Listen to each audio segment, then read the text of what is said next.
안녕하십니까. 저 4월 19일 수업을 시작하도록 하겠습니다. 날씨도 좀 쌀쌀해지고, 요즘 안 좋은 일들도 많다 보니까 다들, 기분이 울적하시고 하실 텐데, 이제 4월 달에 조금 많이 또 공부해 주셔야지 되는 게 5월 달에 또 휴가들이 많거든요. 그래서 5월 달 또 끝나고 나면 6월 달 금방입니다. 지금 오늘 이제 106일 남았는데요. 어느 순간에는 50일이 되어 있습니다. 진짜로. 그럼 그때 가서 할 걸, 그러면 이미 버스 떠나고 난 다음에 손 드는 거하고 똑같거든요. 하루하루 조금씩 하시다 보면 나중에, 자기도 모르게 어느 정도 자기가 올라온 부분도 느끼실 겁니다.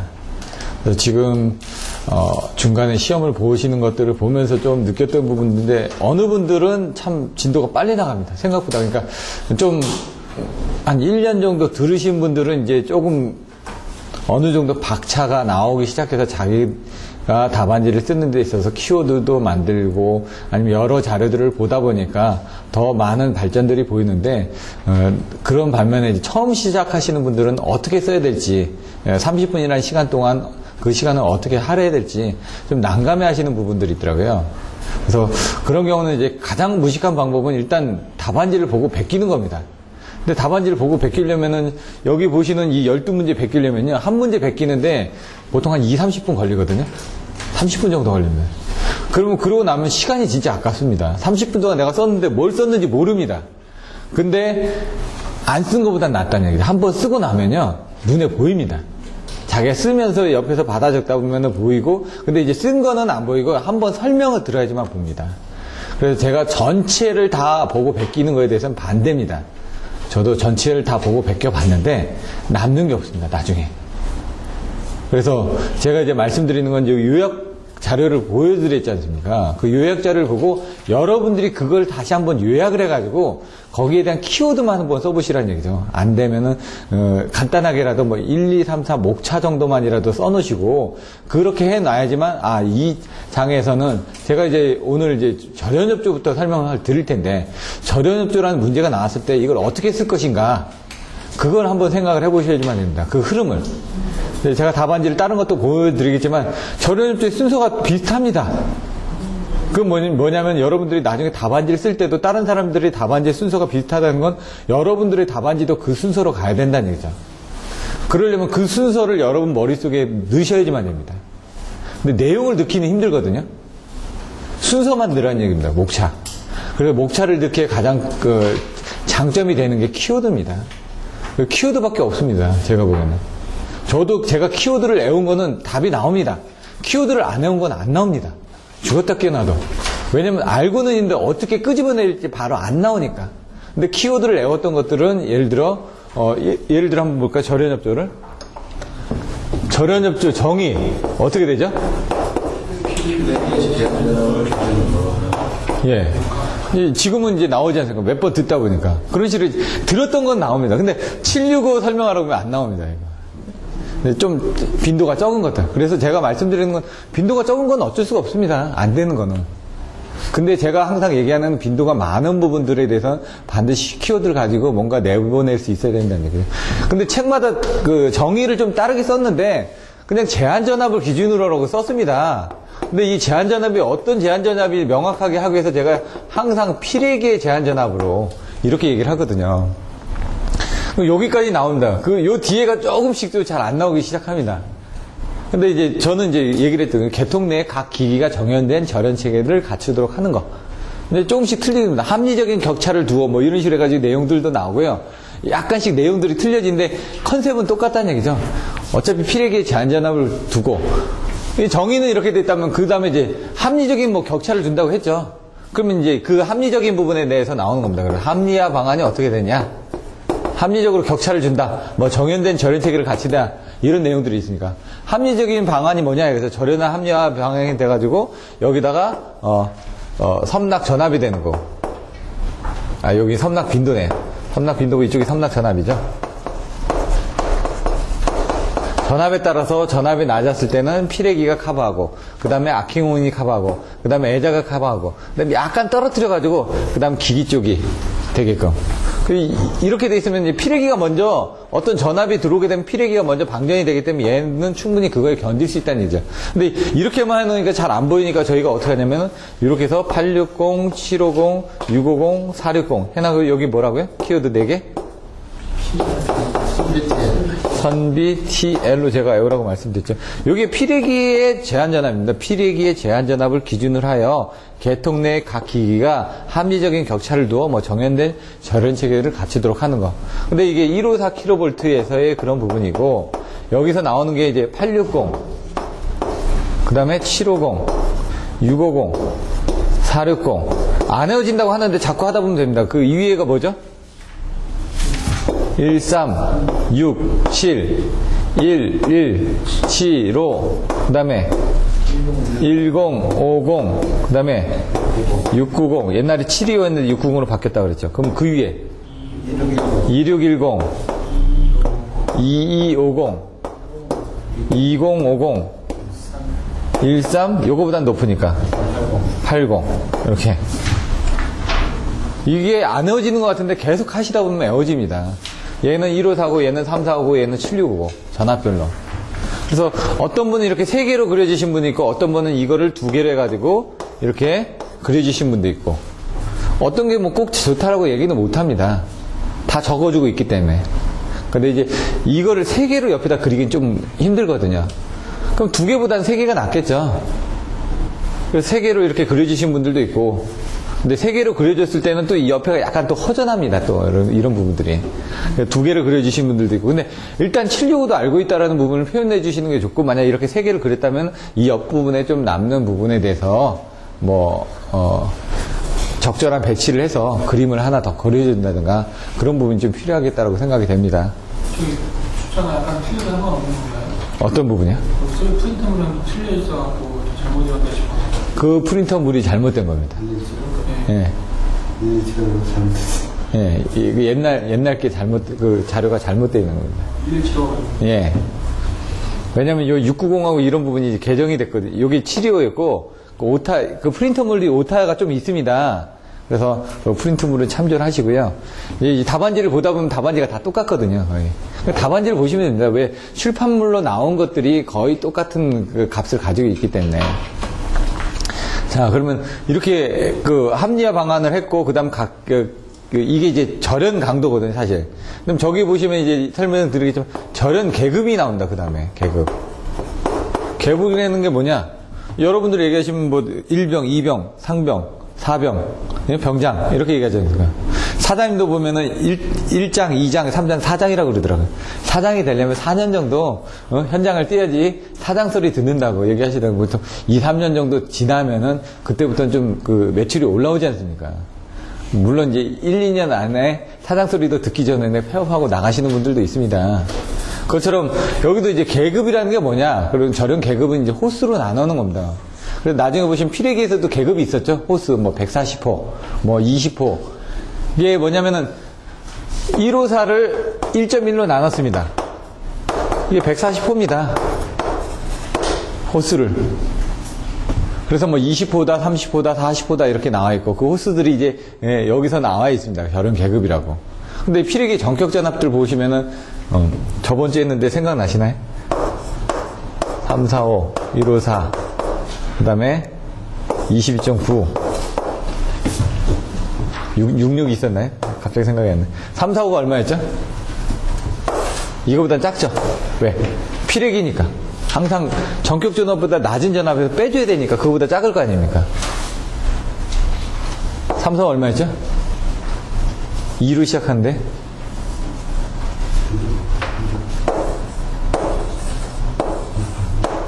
154는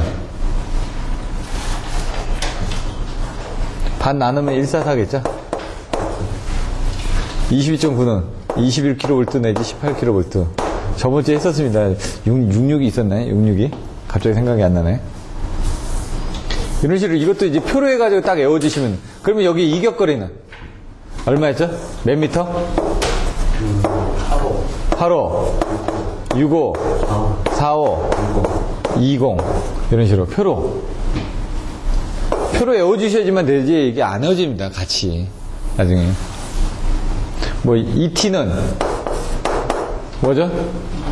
EA 플러스 V분의 ESL 그래가지고 킬로볼트 이렇게 나오죠. 제한전압은 어떻게 되냐 이거죠. 피력에 예. 입사한 부분에서 왔다 갔다 하면서 더 증가가 된다 그랬죠. 왔다 갔다 하면서 그때 얘기한 것처럼 그런 부분을 한번 봐주시면 되고요. 여기에는 이제 속해져 있지만 않지만 이제 이런 것들도 이제 그 전에 배웠던 내용들이 다 연관돼서 있기 때문에 같이 한번 참조를 해보시란 얘기죠. 그 다음에 보시면 이제 절연 계급 BIL을 계산하면서 BIL은 52 플러스 50이다. 이런 내용들. 그러니까 이제 흐름을 생각할 때, 절연업체에서는 정의를 내고, 거기에 대한 합리화 방안을 쓰고, 그 다음에 절연 계급과, 그 다음에 이제 BIL들에 대해서 설명을 하면서, 나중에 이제 절연업체에 대해서 마지막에 가서 설명을 한다. 그렇게 돼 있습니다. 그럼 절연업체에 가서 설명하는데, 절연업체에서는 어떤 절연업체를 설명할 거냐, 어디에 적용이 되는 것들을 설명할 거냐, 이겁니다. 그래서 보시면 이제 발전소 쪽에서 절연업조, 변전소 쪽에서 절연업조, 송전선로 쪽에서 절연업조, 배전선로에서 절연업조, 이런 식으로 이제 나눠 놓는 겁니다. 근데 뭐 발전소나 변전소나 뭐 이런 배전선로는 다 거의 비슷합니다. 키워드가 세 글자 피가죠. 저번에 어떤 피대기로 절연업조를 하거나, 절연업조라는 게 아까처럼 뭡니까? 여기서 어떤 전압이 걸렸을 때 그걸 대지로 방전시키기 위해서 뭐 피레기의 제한 전압을 기준으로 했으니까 어떻게 빼지는 거죠, 결국. 피레기라는 것도 뭡니까? 어떤 큰 부분이 들어왔을 때 그 큰 에너지가 어떤 기기에 전달되기 전에, 요 큰 에너지가 이렇게 들어왔는데 이 기기에 전달되기 전에 여기부터 빼버린다는 얘기입니다. 차근차근. 그러면은 이 기기가 영향을 안 미치니까 마찬가지로 빼버리는 게 뭐냐 이거죠. 피레기를 통해서 빼버리거나 아니면 가공지선을 통해서 그 기기 쪽에 보호를 하면서 대지로 방전시키거나 아니면 대지를 방전시켜서 접지를 하거나, 이런 부분이라는 얘기죠. 요게 조금 이제 그 내용이 많이 들어갑니다. 8글자로. 그래서 그 키워드를 뭐였죠? 애가, 철교, 불, 재, 역, 피. 애자, 가공지선, 철탁각 적지장, 교락편, 불평행절연, 재폐로, 역상, 뭐 피레기, 피레철탑, 이런 식으로. 이것도 안 헤어집니다. 그냥 자꾸 하다 보면 되고, 그러면 이게 뭐였지? 애자? 예? 애자의 뭐 연중률 조정이라든가 가공지선을 설치를 한다든가 아니면 철탁가구에 접지정을 한다든가 빼주는 겁니다. 뭔가 그 전압을 낮춰주게 한 부분이 뭐냐 이거죠. 애자의 연중률이 뭐였죠? 전압 아닙니까? 전압. 전체에 대한 하나 곱하기 전체의 전압. 가공지선 하면 아까 가공지선을 통해서 대지로 빼진다고 그랬죠. 이건 철탁값 접지장 저감. 마찬가지로 침상접지봉이나 이런 걸 통해서 접지장을 저감해가지고 매설지선을 통해가지고 바깥으로 빼진다고 그랬죠. 교락편은 뭐라고요? 절연을 통하기 위해서. 이 교락편을 왜 설치한다고요? 경각은 역선량 방지라고. 그런 내용들. 아까처럼 뭔가 쳤는데 그게 의해서 다른 쪽으로 파고들지 못하게 방해를 하기 위해서 이렇게 절연 이격거리를 넓혀준다고요. 불평행 절연 같은 것도. 전압이 넓게 걸릴 수 있게끔 하나는 먼저 터져나가야 이겁니다. 어차피 큰 전압이 들어오면 똑같이 해놓으면 둘 다 터져나가니까 차라리 하나를 먼저 터지게끔 하기 위해서 얘는 10개다 그러면 얘는 12개를 나가지고 10개짜리가 터지게끔 만드는 거죠. 그럼 10개짜리가 터지면 12개짜리는 견딜 거 아닙니까? 그런 부분이거든요. 재폐를 실시해가지고 아까 그 사고 부분은 빨리 대제로 방전시키고 다시 투입하라는 얘기고요. 이건 역상 배열을 가지고 A상, B상, C상이 됐다 그러면 C상, B상, A상으로 해가지고 어떤 외부에서 번개가 치더라도 이런 식으로 한 상만 날아가더라도 나머지 한 상에서 계속 공급을 할 수 있게끔 만들어준다든가. 결국은 목적은 그겁니다. 계속 공급을 해주기 위해서 뭔가 하나 손해를 봐야 된다. 그게 어떤 놈이 될 거냐? 그 얘기죠. 근데 대부분 여기서 나온 게 뭡니까? 피레기의 제한 전압을 기준으로 해서 피레기가 먼저 터져나가고 그게 안 되면 아킹이 터져나가고 피레기도 터졌다. 아니면 이제 맞은 지역에 따라서 틀릴 거 아닙니까? 예를 들어 송전선로에 피레기가 안 달려 있을 수도 있죠. 물론 이제 저번에 보셨던 것처럼 송전선로에 피레기가 있지만 그때는 애자가 나가라 이거죠. 각각의 어떤 지역에 따라 아까 여기 발전소 쪽에서 변전소 쪽에서 송전선로 쪽에서 배전선로 쪽에서 아니면 어떤 지점에 사고가 난 지점에 따라서 자기가 견딜 수 있는 어떤 기기들이 다 이렇게 이루어져 있지는 않다는 얘기입니다. 이런 부분으로 이제 흐름을 가져가셔야 되는데 자꾸 보다 보면 요 저렴 쪽은 나왔을 땐 난 어떻게 써야 되겠다. 그걸 좀 고민을 해보셔야지만 됩니다. 그게 안 돼 있으면요, 나중에 시험장 가서 안 나옵니다, 이게. 근데 나오게 하려면 자꾸 그 부분을 보게끔 저희가 유도를 하는 거죠. 자, 변압기 절연 설계는 여기서 이제 절연에 관련된 부분이 있으니까 YY 절연 부분에서 예를 들어 뭐 개폐서지라든가 이상전압이라든가 뭐 이런 그 부분들이 나와 있습니다.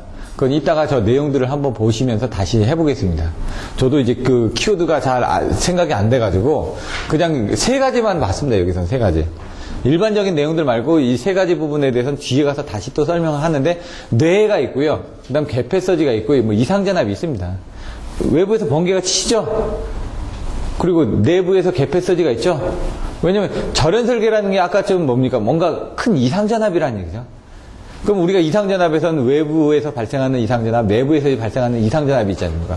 얘도 지금 외부에서 뭔가 번개가 쳐가지고 변압기에 영향을 미칠 수가 있으니까 그거에 대해서 충분히 견디게끔 뭘 해야 되냐? 아니면 내부에서 몰드 변압기 같은 경우는 차단기 개폐서지로 인해서 영향을 받을 거니까 그런 쪽에 대해서 어떤 영향을 해야 되냐? 아니면 그 여러 가지의 이상전압에 대해서 어떤 충격이 왔을 때는 어떻게 해야 되냐? 그런 컨셉으로 내용들이 나와 있습니다. 물론 그 외에 조금 플러스 알파가 있지만, 그래서 그런 컨셉으로 가져가시면 여기 이 내용이 이쪽으로 연결이 되는 겁니다. 765 같은 건 어떻게 하냐? 765는 왜 쓰느냐 이거죠. 그럼 국토가 이제 넓어지다 보니까, 아니면 송전 손실이 많아지다 보니까, 그 다음에 대규모 전력을 수송을 해야 되다 보니까 여러 가지 부분들 많죠. 그래서 여기 보시면 뭐 수토절실이라고 했나요? 아니, 수토절실은 저기였고, 그 다음에 수입대기라고 했었죠. 예? 대규모 전력을 수송을 해야 되고, 그 다음에 여기 뭐였죠?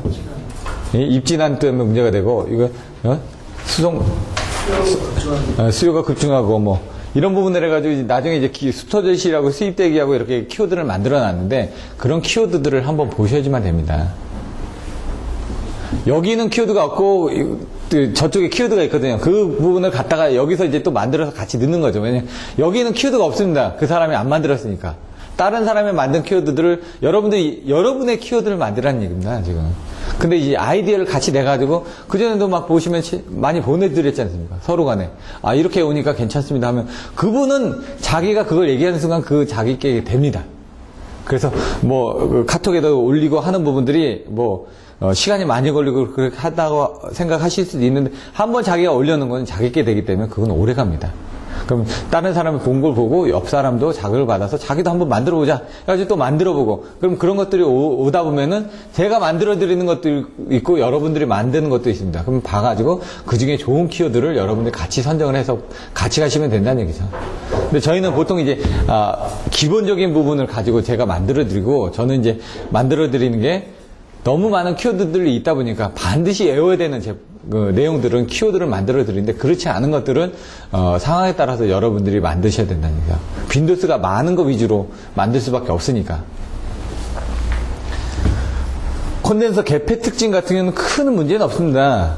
콘덴서 투입할 때 도립전류가 흐르고, 콘덴서 뺄 때 진상전류에서 저희가 저번 시간에 배웠던, 그러니까 진상전류가 흐르면서 TRV에서 과도 회복 전압에서 다시 3579를 해가지고 전압이 올라가더라. 그 정도가 이 안에 나와 있습니다, 내용이.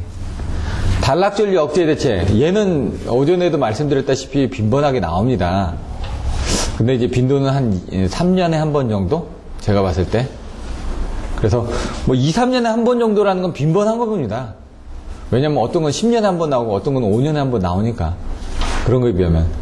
그러니까 보통 이제 시험에 한 3번 정도 나왔다 그러면은 일단은 여러분들이 다 가져가셔야 되는 문제라고 생각하시면 됩니다. 한두 번은 시사성이 있기 때문에 나올 수도 있고 안 나올 수도 있습니다. 근데 3번 이상 나왔다는 건 그만큼 빈도가 많이 나올 수가 있다는 얘기거든요. 그런 부분을 봐주시면 되고요. 고장전류 기준은 여기서는 케이블을 기준으로 해가지고, 케이블에서 고장전류 산정할 때 어떻게 해야 되냐. 그래서 단시간이라든가 아니면 연속 허용전류라든가 아니면 사고시라든가 이런 식으로 해서 나눠 놓습니다. 그래서 단시간이라는 거는 뭐냐면 연속 허용전류가 있습니다. 평생. 근데 예를 들어 90도씨 온도, 고장전류 기준도 사실 온도입니다. I자승 RT 0.24 I자승 RT 해가지고 고장전류가 많이 흐르면 어떻게 됩니까? 그 시간에 따라서 단시간이라는 게 그때 온도가 견딜 수 있는 온도들이 있을 겁니다. 그래서 보통 보면은 90도, 100도, 뭐 150도, 200도 이렇게 260도 이렇게 나와 있습니다. 그래서 이런 것들은 90도에서는 열화가 되지 않습니다. 100도까지는 단시간 조금은 견딥니다. 근데 230도, 뭐 이렇게 250도 정도 되게 되면은 얘는 케이블이 바깥의 부분이 녹아버리기 시작한다는 얘기죠. 저런 재질이. 그래서 사고가 나면 어떻게 됩니까? 이 열량 부분이 전류가 평상시 때 100A 흐르던 게 사고가 나면 1000A 흐릅니다. 그럼 그거의 자성 아닙니까? 그럼 이거의 몇 배가 됩니까? 여기 흐르는 전류에. 그럼 여기 1이라는 열량이 발생됐다고 얘는 10,000 이상이 흐르게 된다는 얘기죠. 그럼 얘가 견디지 못하고 녹아버리는 거죠. 열량이 많다 보니까. 이게 열량이 많은 게 뭡니까? 여러분, 다리미 아닙니까? 다리미. 다리미 되면은 전기 많이 쓰거든요. 열량 많이 쓰는 게 또 뭐냐? 전기밥솥도 열량을 많이 씁니다. 그리고 또 뭐가 있냐? 예를 들어 뭐 물 끓이는 거 있죠? 전기로 물 끓이는 거. 이런 것들은 왜? 걔를 끓이려면 단시간 내에 끓이니까 전기가 많이 먹습니다. 와트수가. 그런 것들을 보시면 돼요. 전자레인지 같은 것도 와트수를 많이 먹습니다. 그래서 그런 것들만 좀 줄이셔도, 예를 들어 TV 뭐 한 100W다. 요즘 TV는 100W짜리는 없습니다. 다 떨어져서, 지금 뭐 한 55W, 75W 막 이 정도거든요. 근데 냉장고는 100W짜리가 있습니다. 냉장고 좀 큰 거는. 근데 냉장고 같은 것도 보시면은, 1시간당 와트 쓰거든요. 이게 모이다 보면 꽤 크다는 얘기죠. 그래서 보통 요즘 저전력짜리를 많이 사용하기 때문에, 여기 100W인데, 다리미가 한 1700W?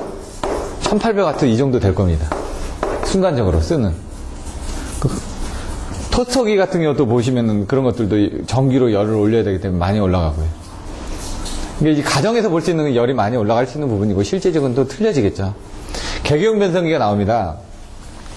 변성기가 뭐냐? 우리가 변성기라고 하면은 뭐라 그러죠?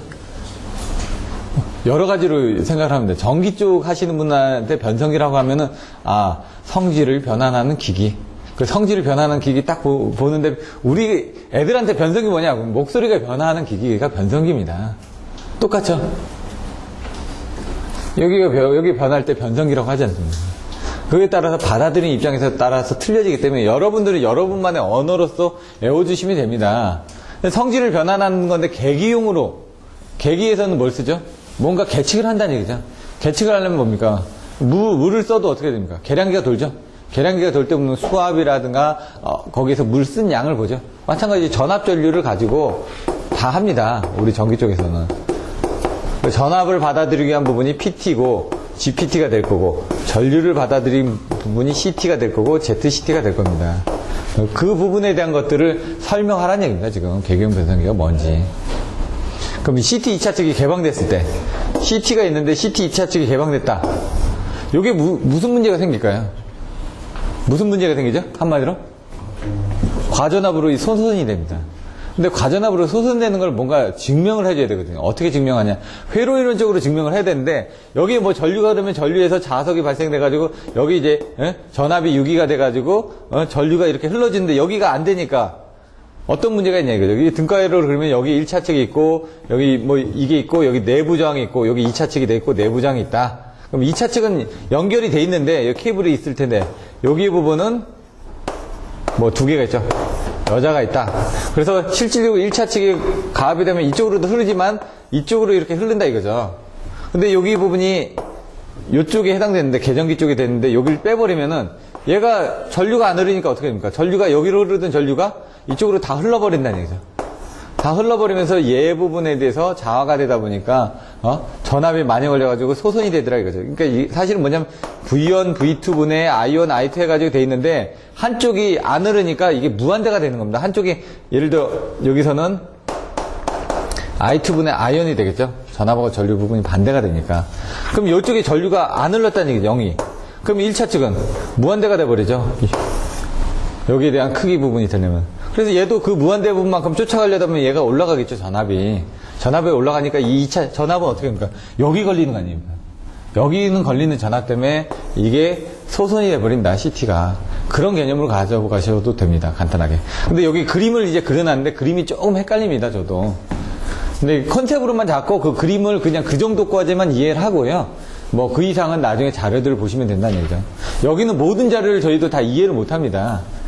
왜냐하면 누군가 어떤 전문성 있는 자료들을 보고 조합을 해가지고 만들었기 때문에 거기는 이제 함축적인 내용들이 많다 보니까 저희가 봤을 때 좀 이해하기 힘든 부분이 있다는 얘기죠. 그럴 때는 흐름만 알고 거기서 키포인트가 뭔지 보고 거기에 대해서 답안지를 어떻게 풀어나가야 되는지 그런 걸 보고 자꾸 연습을 하다 보면 자연스럽게 흘러가게 된다는 얘기입니다. 보호계정기 전압전류 특성. 이제 전압형 계정기가 어떻게 돼 있고 전류형 계정기가 어떻게 돼 있고 전력형 계정기가 어떻게 돼 있고 거기에 따라서 어떤 식으로 동작하는지 이런 것들을 설명합니다. 그래서 뭐 깊이 들어가면 좀 끝이 없고요. 송전선 보호, 여기 이 보호 계정기 쪽에 요거는 그냥 일반적인 사항이고 요거는 이제 송전선 보호 방식에 대해서 설명하시오. 딱 이게 25점이거든요. 변압기 보호 장치에 대해서 설명하시오. 발전기 보호 장치에 대해서 설명하시오. 근데 배전선로 보호 방식에 대해서도 설명하시어도 있습니다. 근데 좀 배점이 좀 떨어집니다. 빈도가. 거리계정 보호 방식에 대해서 설명하시오. 거리계정기도 한 3, 4년에 한 번씩 나오더라고요. 들어가면서. 변압기 한 2, 3년에 한 번씩 나오더라고요. 발전기 2, 3년에 한 번씩 나오더라고요. 그러니까 거리계전, 송전선 이런 쪽은 사용자들이 잘 모릅니다. 모르니까 왜 접근할 일이 없습니다. 송전선 쪽은 한전선리에 관리라거든요. 근데 발전기나 변압기는 수용가에 다 있습니다. 그러니까 접근할 일이 많으니까 그쪽이 시험 문제가 더 빈도수가 높다는 얘기죠. 변압기 보호 바로 요 전에 나왔었죠. 변압기 보호 방식에 대해서 설명하시오. 어떻게 설명할까요? 네? 이제 그렇게 하시지 말고요. 정기적인 부분하고 기계적인 방법으로 나눠서 설명할 겁니다. 컨셉이 그렇게 가야 되니까. 그러니까 정기적인 보호 방식에서 어떻게 되어 있죠? 부층 방역은 이제 기계적인 부분이고요. 크게 컨셉을 잡을 때 내용별로 정기적인 부분에 뭐가 있었죠? 가전류와 비율. 예, 뭐 비가로 외웠었죠. 비가. 비율차동 계정기나 과전류 계정기. 왜? 비율차동 계정기가 주보고 얘는 후비보호기 때문에. 그래서 여기서 이렇게 나오면서 이제 변압기 여자 돌입전류에 대한 오동작을 방지하기 위해서 어떤 장치들이 쓰였다. 정기적인 부분에서 이런 것들을 썼죠. 그래서 여기다 키워드가 트감, 고, 비 이렇게 됐죠. 트가 뭐였죠? 트립을 잡아버린다. 락법. 감은 감도를 저하시킨다. 고는 고조파를 억제한다. 비는 비대칭파 저지. 요거하고 여기까지. 그럼 요게 나왔다는 얘기는, 요게 나왔다는 건 이 뒤를 쓸 수가 있다는 얘기입니다. 처음에 여기가 좀 힘들거든요. 요게. 요게 되고 나면 그 다음에 요게 안 나옵니다. 요게 나오면 그 다음부터는 그냥 따라 나옵니다. 그냥. 왜? 내용을 알기 때문에. 간단하게라도 적어줄 수가 있다는 얘기입니다. 기계적인 방식에서 아까 얘기한 것처럼 부충 방역원을 합니다. 부충. 이번에 25점짜리 나온 겁니다. 이게 지금 3교시에 바로 전시험 때 3교시 때 두 문제가 나왔죠. 변압기가 두 문제가 나왔습니다. OLTC 25점, 변압기 보호 방식 25점. 사람들이 다 썼습니다. 다. 그 교시는 3교시는 점수가 좀 나왔을 겁니다. 한 50점에서 60점대들은 나왔더라고요. 보니까 2교시가 점수가 워낙 안 나와가지고 4교시 때는 점수가 또 잘 나왔습니다. 또 4교시 때 사람들이. 그러니까 4교시 때는 잘 줬는데 2교시 때 점수들을 잘 안 줬습니다. 근데 2교시 때는 문제 자체가 어려웠거든요. 또 쓸만한 부분들이. 근데 전체적으로 봤을 때 좀 배점은 조금 짜게 준 것 같습니다. 딴 때에 비해서 5점에서 10점 정도는 떨어졌다고 보시면 됩니다. 딴 때 자기가 보던 평균 점수에. 이런 것들 같은 것도 많이 썼다고 하더라도 점수가 60점 줄 거 한 50점 줬다고 생각하시면 됩니다. 이게 뭐였죠? 부가? 부월조. 충은? 예? 압력계정기. 방은? 방압변. 유는? 유면온도계. 권은? 건선온도계. 부울주는 뭐죠? 숫자로? 96? 예? 부울주는 B 아닌가요? 충격압력은? 96P. 방압변은?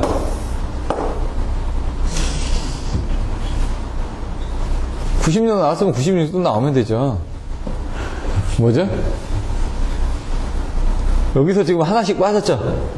그러면 두 개 있었는데 하나 빠졌죠? 또 하나 빼면 뭘까요? 예? 하나 빼면 D죠? 정 안 낼 때는 이렇게도 외우시면 됩니다. 여러 가지 방법으로. 예? 근데 이 96이라는 숫자는 사실은 없는 숫자입니다. 사용자가 정하는 겁니다.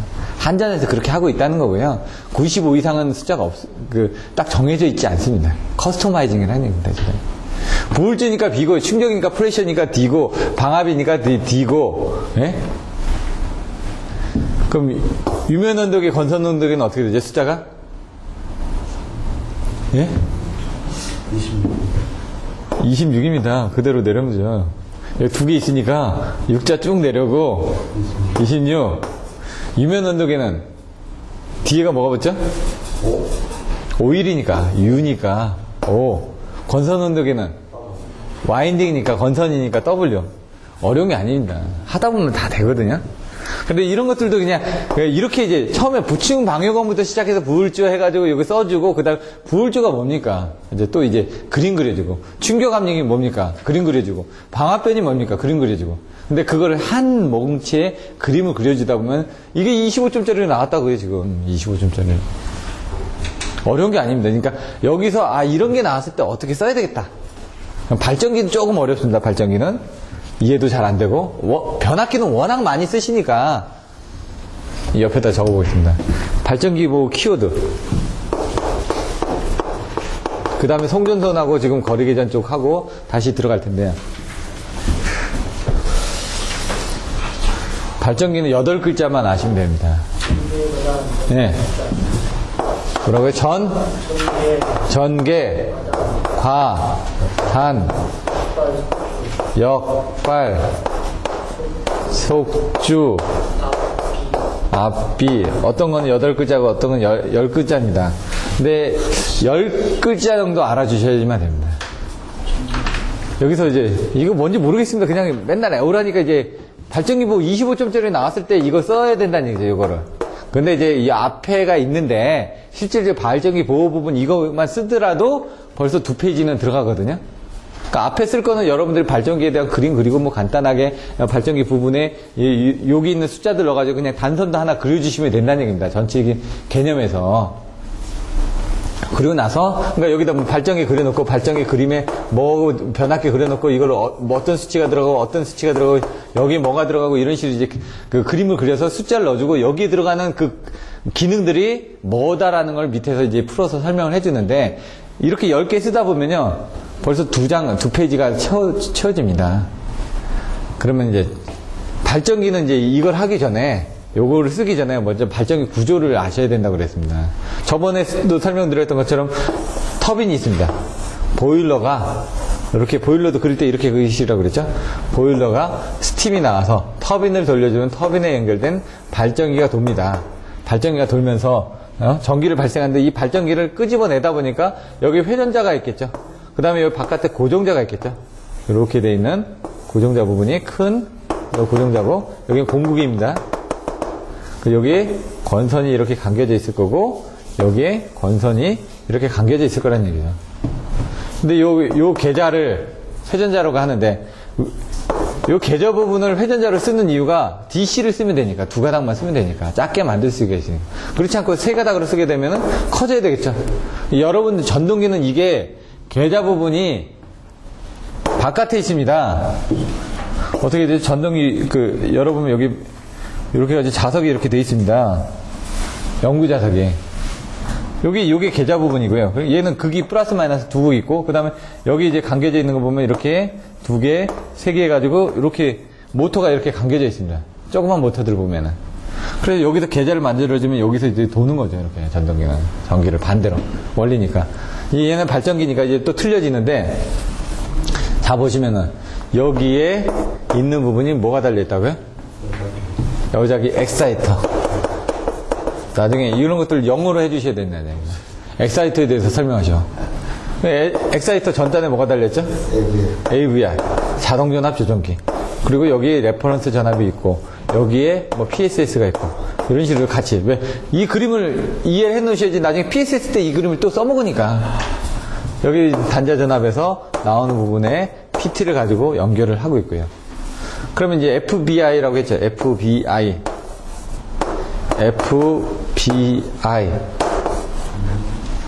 여기 힘이 있다는 얘기죠. 힘이 뭐죠? 이 힘이 있죠. 돌리는 힘이 있다는 얘기죠. 돌리는 힘이. 그리고 뭐가 있다고요? 여기서 전류가 흐르면서 이게 뭐냐? 직류죠. DC가 흐르면서 여기 자석이 발생됩니다. 이 자석이. 그럼 뭐가 생긴다고요? I가. 여기에 I가 생긴다 이겁니다. 그럼 여기서 보시면 여기 보시면 전기자 부분이 있고 계자 부분이 있다는 걸 일단 알았습니다. 발전기는 전기자하고 계자가 있구나. 그게 중요한 부분이구나. 그거에서 모든 전기를 발생시키니까 이게 바로 전기자 부분이 되고 이게 계자 부분이 된다는 얘기예요. 그래서 제일 먼저 나오는 겁니다. 중요하기 때문에 전기자, 계자. 그러면 이제 전기자의 보호 방식에서 전기자에 어떤 사고가 날 수 있겠냐 이걸 생각을 해보시라는 얘기죠. 어떤 사고가 있을까요? 여기 이제 나오는 게 이제 전기자에 대한 단락과 지락. 근데 계자는 단락이 날 수가 없습니다. 그래서 계자는 지락이 나고 상실이 납니다. 두 가지가. 여기도 두 가지가 있듯이 여기도 두 가지가 있을 거라는 얘기죠. 여기는 뭐죠?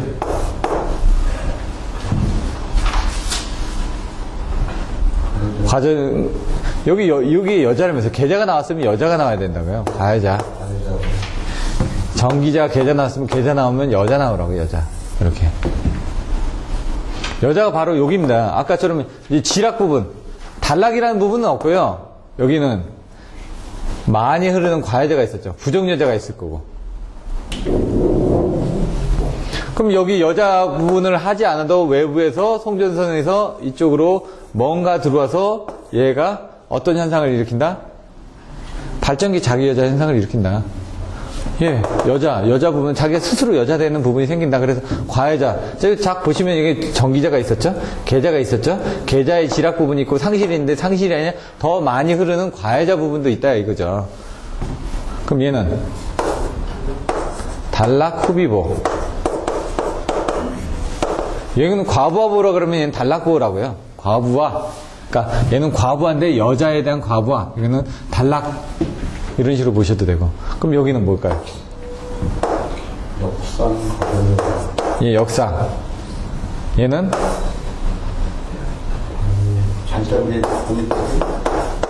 발전기 모터링. 얘는